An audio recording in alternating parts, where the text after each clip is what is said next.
Be artistic about it and look at the leaves and as I talk about them. Okay. Okay, guys, we're gonna key this one out together. This large, beautiful tree here, and we're gonna start with our.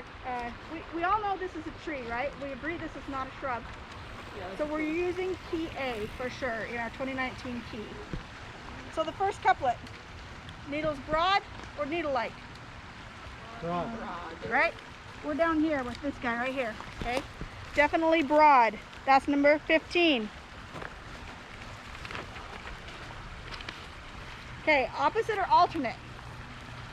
This is kind of hard. Why? Because the tree is so tall.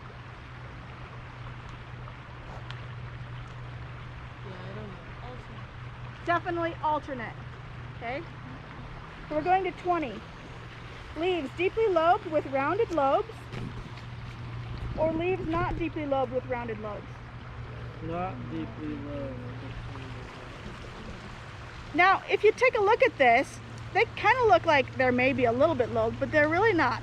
Lobing goes in a lot more strongly. The sinus goes into the leaf towards the midrib a lot more strongly. This is not considered lobed. What would you guys call this in terms of a margin?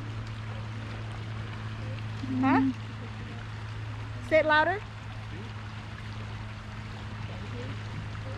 He said tooth. Tooth. Okay, it is a type of tooth. I would not call this serrate. It's not serrated. Notice the waviness of the teeth. This is a really good example of crenate. They're very rounded rather than sharp and pointed, okay? But they are definitely toothed or lobed. So where are we at now? 21? So we all agree that the leaf margins are not entire. Correct? Okay, so then we're going to leaf margins are toothed or entire but not strongly revolute. That's 22. They are distinctly toothed. That goes to 24. Okay, leaves with 5 lobes or teeth at the apex, or leaves with several to many teeth? Definitely several to many. Okay, 25. So leaves toothed apically, usually only beyond the midpoint or across the entire length of the margin? Entire length of the margin, going to 27. Okay, here's one. Flowers and fruits born in catkins, or flowers and fruits not born in catkins. Do we know?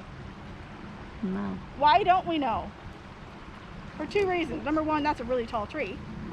And number 2, it's beyond the fruiting stage, right? So what do? We take it both ways. Now, when I do it both ways, I usually choose the couplet that is going to be the shortest first. Okay, so I'm going to go with 28 first. So let's move to 28. Fruit, a small nutlet, bark smooth with distinctive lenticels, or fruit, a capsule, bark smooth or rough but lacking distinctive lenticels. Can you go and take a look at that bark? Would you call that bark smooth? No. Oh, okay. So it was definitely rough. So we're definitely choosing which section. We're choosing 28 here. That means we're going to 30. Okay, are the leaf buds with single scale or leaf buds with several scales? Okay, so this one is challenging because it's so tall. But I can tell you right now that these have several scales. Okay, I'm just going to give that one to you. So we're going to 31. Okay, bark smooth and white, plants of higher elevations, or bark rough and furrowed, plants of lower elevations, usually along rivers and streams. Oh look, it's the Provo River. Okay, are we at high elevation right now? Mm-hmm. No, we're in the valley. All right, is the bark smooth and white? No. Okay, so it's not Populus tremuloides, which is quaking aspen. So we're going with 32. Buds and young twigs pubescent.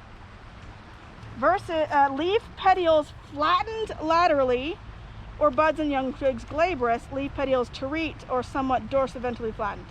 Okay, so here, how do we notice where the, pick up a leaf everybody, and I want you to take a look at this. It doesn't, I don't know if you can zoom in on that or not. This petiole, take a look at that, and also notice if you see any hairs on that petiole. Yeah. Okay, what do you think about the shape of that petiole? Flat. It is kind of flat, right? It's quite flat. Okay, and it's not, if you can actually twirl it in your hands and you can feel the edges of it. It's not terete. Terete means round. It is just eventually flattened, for sure.